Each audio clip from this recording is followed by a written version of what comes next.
எங்கள் வீட்டோட first fridge magnet இது தான். ஹோப்ஸோ நிறைய சேரும்னு நினைக்கிறேன்.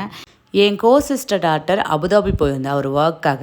அப்படியே துபாயும் போயிருந்தா. அதான் 2 மேக்னெட் வாங்கிட்டு வந்திருந்தா. 1 மந்த் ஆகுது ஸ்வேதா அபுதாபி போயிட்டு. இப்போது ரிட்டன் வரா. அவளை கூப்பிட்டு வர தான் போகிறோம் நாங்கள். ஸ்வேதாவும் துஷியும் பார்த்து ஒரு 1 மந்த் ஆகுது. அதில் துஷி வந்து ஸ்வேதாவை மறந்துடுவான்னு வீடியோ காலில் பேசும்போதெல்லாம் ஸ்வேதா பயந்துகிட்டே இருப்பாள். பட் ஸ்வேதாவை துஷி மறக்கவே கிடையாது. ஸ்வேதாவை துஷி பார்த்ததும் அதே போல் அட்டாச்மெண்ட்டாக இருந்தால் கொஞ்சம் கூட மாறவே இல்லை. நானே எக்ஸ்பெக்ட் பண்ணல அப்படி இருப்பான்னு சொல்லிட்டு.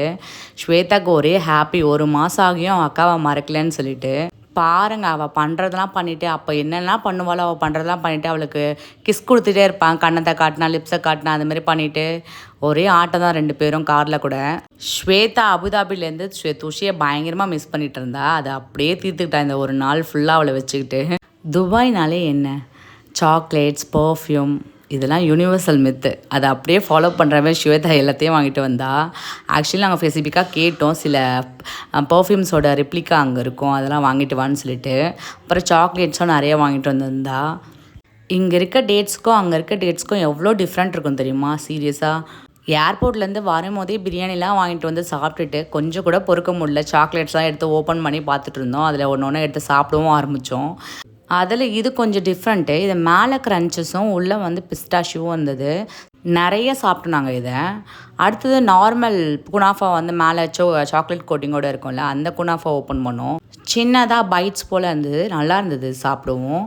பட் இது யூஷுவல் குனாஃபா தான். ஆக்சுவலி எங்களுக்கு வந்து துபாய் சாக்லேட்ஸ்லாம் ஒன்றும் புதுசு கிடையாது. என்னோடய சிஸ்டர்லாவோட ஹஸ்பண்ட் வந்து அடிக்கடி துபாய் அபுதாபிலாம் போயிட்டு வருவாங்க. வரும்போதெல்லாம் நிறைய சாக்லேட்ஸ் வாங்கிட்டு வருவாங்க. ஸோ துபாய் சாக்லேட் வந்து எங்களுக்கு கொஞ்சம் பழசு தான். பட் எப்போ சாக்லேட் வாங்கிட்டு வந்தாலும் சாக்லேட் வந்து ரொம்ப பிடிக்கும்ல எல்லாருக்கும்.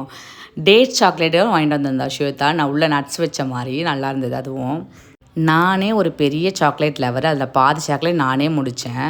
ஆக்சுவலி இந்த ஃப்ரிட்ஜ் மேக்னெட் வந்து ஸ்வேதா வந்து அபுதாபி தான் போயிருந்தா ஒரு ஒர்க்காக. பட் வந்து துபாயும் போய் பார்க்கணுன்றதுக்காக அங்கேருந்து போயிருந்தா. ஸோ 2 மேக்னெட் வாங்கிட்டு வந்திருந்தேன். ஆக்சுவலி இதுதான் எங்களோட வீட்டோட ஃபஸ்ட்டு மேக்னெட். ஸ்வேதா அவங்க அத்தை பொண்ணுக்காக நெக் செட் வாங்கிட்டு வந்திருந்தா. அந்த அம்மாவுக்கு பயங்கர சர்ப்ரைஸ். அதை பார்த்தோன்னு செம்ம ஹாப்பி ஆகிட்டாங்க. ஸ்வேதா கட்டி பிடிச்சலாம் முத்தம் கொடுத்துலாம் இருந்தாங்க. ஏன்னா தக்ஷா ஸ்வேதாவை ரிசீவ் பண்ண கூட ஏர்போர்ட்டுக்கு வரல, அவங்களுக்கு எக்ஸாம் வந்தது. அதனால் துஷியை பாருங்கள், அந்த சாக்லேட் ஒன்று கொடுத்தா அவள் கையில் வச்சு விளையாடுறதுக்காக அதை தூங்கும் போது கூட கையிலேருந்து கீழே விடல. இப்போல்லாம் எந்த திங்ஸ் கொடுத்தாலும் அந்த கையிலேருந்து கீழே விட மாட்டேறா. அது கடைசி வரைக்கும் கையில் வச்சுட்ருக்கா. தூங்கும் போது எடுத்தால் கூட முடிச்சுக்கிறா உடனே. ஆக்சுவலி ஸ்வேதா தான் ரொம்ப பயந்துட்டு இருந்தா. துஷி என்னை மறந்துடுவான்னு சொல்லிட்டு. நானே எக்ஸ்பெக்ட் பண்ணல, அவ்வளோ ஞாபகம் வச்சுட்ருக்கா. இனி 2 பேர் தொல்லையும் தாங்கவே முடியாது.